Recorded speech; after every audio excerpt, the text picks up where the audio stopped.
All right, let's check in on the top business story of the day. Bank of Canada Governor Stephen Poloz delivering a wake-up call to Canadians who are in debt. I'm going to say Jameson. That's a lot of Canadians.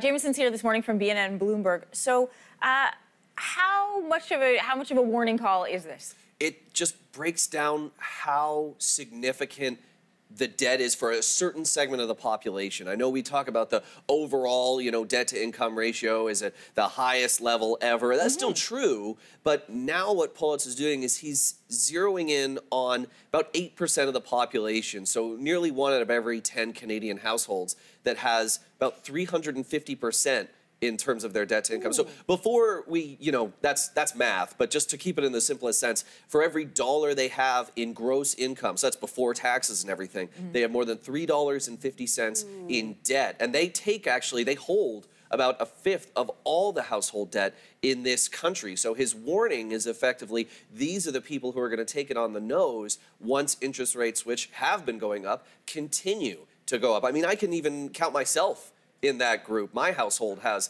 a debt-to-income ratio higher than that. I bought my first home in Toronto a year ago. You try and find someone in my age bracket who's done the same, who has a better debt-to-income ratio, I think you'd have a hard time. In all the housing markets, right? You've got Toronto, you've got Vancouver, but then you've also got provinces like Alberta who went through a recession and, they had less household income, debt went up. Right, so but even many households in Alberta suffer from the same debt load.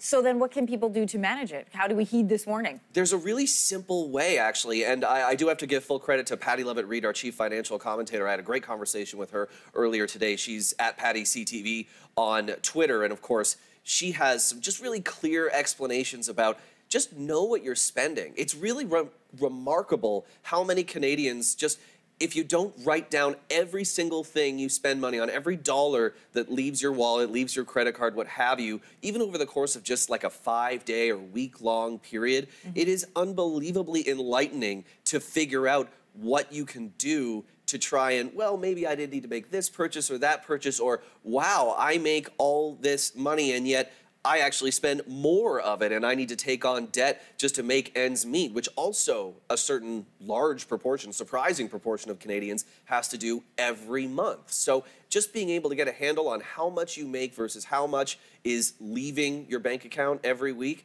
goes miles towards solving this issue and preparing yourself for the rising interest rate environment in which we now find ourselves. All right, good to talk to you. And of course, you over at BNN Bloomberg will be following this through the rest of the day. Lots of good advice there. Thanks, Jameson. My pleasure.